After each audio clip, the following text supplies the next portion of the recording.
You ask Tiger to solve. This deals with linear equations with one unknown. The final result is y equals 85/2. Let's solve it step by step. Swap sides. Group all constants on the right side of the equation. Add 20 to both sides. Simplify the arithmetic.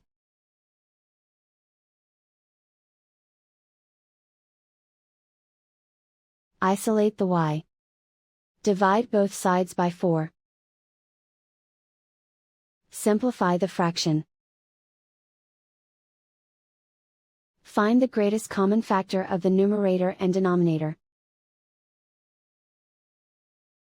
Factor out and cancel the greatest common factor.